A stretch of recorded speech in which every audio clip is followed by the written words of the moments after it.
Assalamualaikum warahmatullahi wabarakatuh. Saya Alfa Azhara dengan NIM akhir 152 akan mempresentasikan jurnal review tentang analisis pola konsumsi menggunakan indikator ICF. Nah, jadi pemberian makanan pada bayi dan anak usia dini merupakan fondasi penting untuk memastikan tumbuh kembang optimal dan periode 1000 hari pertama kehidupan.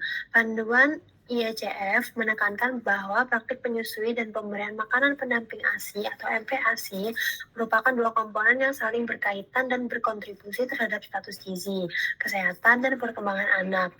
Breastfeeding, terutama ASI eksklusif selama 6 bulan pertama dan ASI lanjutan hingga 2 tahun atau lebih, tidak hanya menyediakan nutrisi yang sesuai kebutuhan, tetapi juga menjadi dasar bagi kesiapan anak dalam menerima MPASI yang adekuat secara kualitas maupun kuantitas.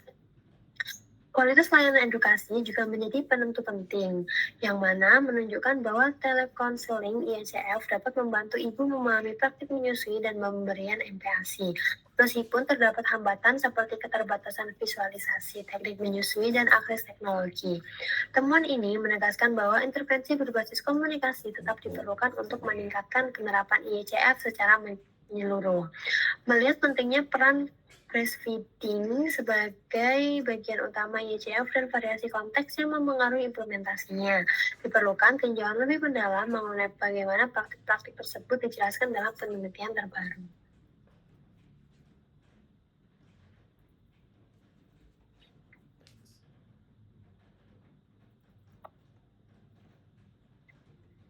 Next, Ibu. Ibu next. Oh.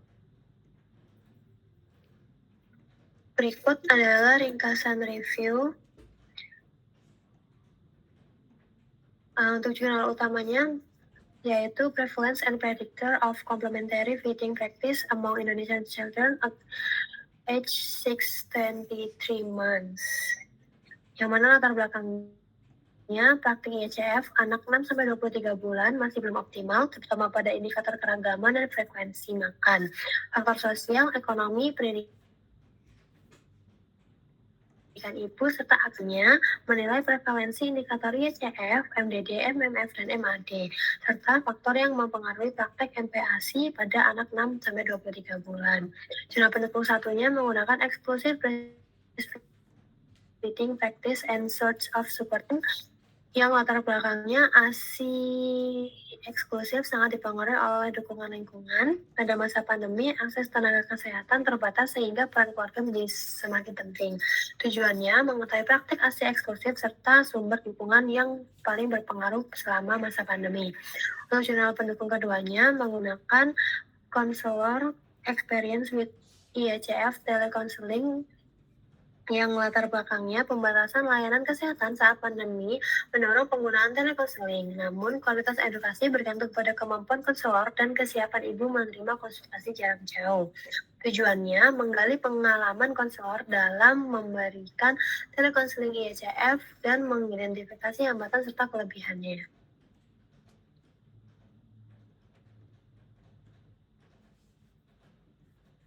Untuk metode jurnal pertamanya yaitu kuantitatif cross-sectional analisis data survei nasional dengan subjek ibu dengan anak 6-23 bulan melalui data populasi nasional dan hasil penelitiannya pencapaian MDD dan MMF masih rendah. Pendidikan ibu, status ekonomi, dan akses kesehatan merupakan prediktor utama keberhasilan praktik NPASI. Untuk metode jurnal pendukung pertama, yaitu kuantitatif cross-sectional dengan survei online dengan subjek ibu dengan bayi usia 0-6 bulan, yang mana hasil penelitiannya menunjukkan keberhasilan ASI eksklusif meningkat dengan dukungan suami, keluarga, dan tenaga kesehatan. Hambatan utamanya yaitu keterbatasan layanan dan kecemasan pandemi. Untuk jurnal pendukung keduanya menggunakan metode kualitatif fenomenologi, yang mana menggunakan wawancara mendalam dan analisis tematik dengan subjek konselor YCF aktif. Dengan hasil penelitian telekonseling membantu edukasi menyusui dan MPASI, tetapi terkendala gangguan sinyal, sulit menilai pelekatan, dan minimnya privasi ibu di rumah. Nah, untuk analisis perbandingan antar jurnalnya, ketiga jurnal yang dianalisis memiliki pendekatan dan fokus penelitian yang berbeda, sehingga menghasilkan gambaran yang saling melengkapi mengenai praktik IECF dan kaitannya dengan breast feeding. Jurnal utama menggunakan pendekatan kuantitatif berbasis survei sehingga mampu memberikan gambaran objektif mengenai pencapaian indikator IECF yaitu MDD, MMF, dan MAD pada populasi luas. Melalui pendekatan ini terlihat bahwa praktik MPASI di Indonesia masih jauh dari rekomendasi, dan faktor seperti pendidikan ibu, sosial ekonomi, serta layanan kesehatan memiliki pengaruh yang signifikan. Namun, metode kuantitatif tidak dapat menggali alasan mendalam di balik perilaku ibu, sehingga pemahamannya masih bersifat permukaan. Secara keseluruhan, perbandingan ketiga jurnal menunjukkan bahwa pemahaman praktik IECF membutuhkan pendekatan multidimensi.